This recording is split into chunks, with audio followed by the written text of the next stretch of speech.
Sikot et les halachot. Hazak ou baruch avotai, besorot tovot, shavua tov, on est le 10. Aujourd'hui dans le mois de Kislev, tout doucement on avance vers la lumière, parce que c'est vrai qu'en ce moment c'est les journées les plus courtes dans l'année, mais toujours, on sait bien que l'obscurité, jamais on peut l'envoyer avec des bâtons qu'avec de la lumière.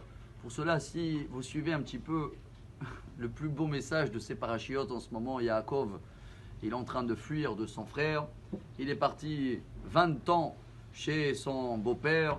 Vous avez bien vu qu'il a été trahi pendant 100 fois. Et je ne sais pas si vous avez eu la même impression.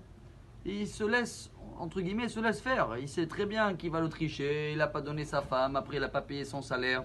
Et même dans la paracha de cette semaine, il arrive à la rencontre face à son frère, qui veut le tuer depuis plus que 20 ans. Et il prépare un cadeau. Et il va se prosterner 7 fois. Et il va dire mon frère. Et d'un coup, quand il va devoir se combattre avec un ange, l'ange de Esav, alors là, il ne le lâche pas, Yaakov. Alors j'essaie de comprendre avec vous, comment des fois, on a l'impression qu'il faut se plier, d'un autre côté, il faut savoir aller à la victoire jusqu'au bout. Je crois que la réponse, elle est très belle. C'est le roi Salomon qui nous apprend c'est quoi la vraie victoire. Dans les Michelet, je crois qu'en français on dit les proverbes, dans le chapitre 17, il dit là-bas, Shlomo Amelech, Meshiv ra'a tachatova, lotamush ra'a mi beito. Je vais essayer d'expliquer avec mon français bidon. Quelqu'un que quand on a fait du bien, il fait du mal, c'est pas bon, toujours le mal, il va rester dans sa maison. Bon, ça c'est le commentaire classique.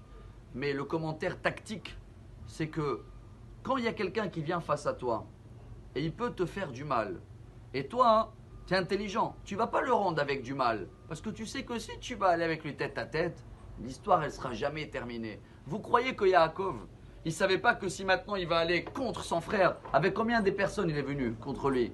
400. Bah, la prochaine fois il arrive avec 1600. Et c'est infini. Et la bagarre elle continue. Il dit le roi Salomon, regardez la tactique. Si quelqu'un il vient te faire du mal, et toi tu le rends comment? Avec du bien. Tu te plies. Tu sais le tiens, tu lui donnes même des cadeaux. Tu classes l'affaire intelligemment. Ça, l'histoire est classée. Jamais il y a du mal qui va venir dans cette histoire-là, parce que tu as rendu au mal avec le bien. Par contre, chers amis, quand c'est un combat spirituel, quand il y a quelqu'un qui veut t'éteindre ta lumière et il va te dire l'ange, ah non, tu abandonnes, ça ne sert à rien la religion, là je combats jusqu'à la fin. Résumé pour démarrer cette semaine en beauté avec beaucoup de lumière, la phrase très connue chassidique que le rabbi de Lubavitch il disait en hébreu, Lo megershim choshech bemaklot ela mosifim or. On ne va pas envoyer l'obscurité avec des bâtons et le frapper. On rajoute de la lumière. Et intelligemment, ici il y a des histoires dans la famille, avec des gens, avec des machins. Classe-les intelligemment, plie-toi, laisse le shalom, ça ne sert à rien. Et d'un autre côté, quand il faut être fier de notre judaïsme, avec des autres qui veulent le changer, le libérer, le machin, tout ça, on sera fier. Et voilà le secret de cette semaine-là. Et que Bezrat Hashem, on va la terminer avec de la lumière qui va se rajouter pour avoir des longues journées.